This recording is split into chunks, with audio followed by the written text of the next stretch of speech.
আলাইকুম বন্ধুরা, আজকে চাল কুমড়া নিয়ে আবার চলে আসছি। আজকে হলো চাল কুমড়া দিয়ে মোরব্বা বানাবো।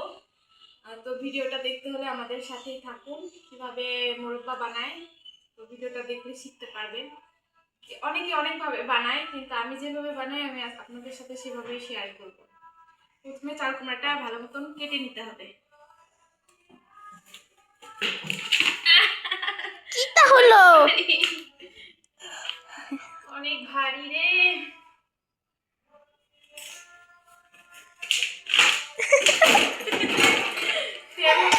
গানের সাউন্ড একশো দিয়ে কাটে কাটতে যা ফেল হইতেছি গোল ফিলে কাটি।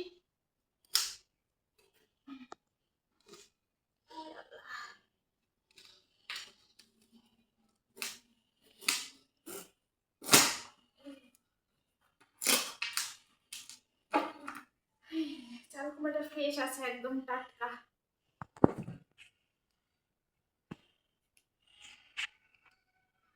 দেখুন বেবিটা কিভাবে দেখতেছে আমাদের। এইভাবে মেয়েরা কাজ শিখে ছোটবেলা থেকে।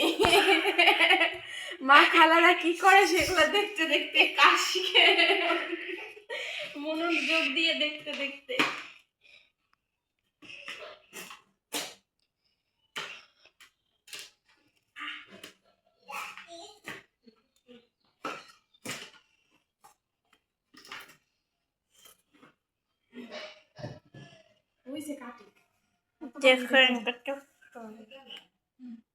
নিয়েছি, এখন লাগবে হলো কাঁটা চামচ।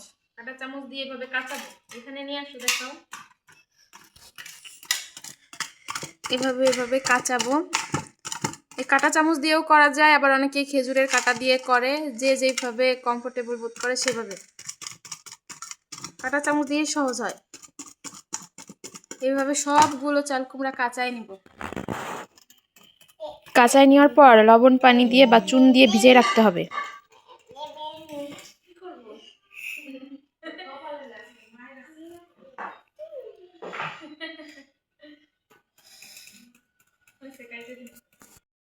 জ্বালাইছি, এখন পানি দিছি।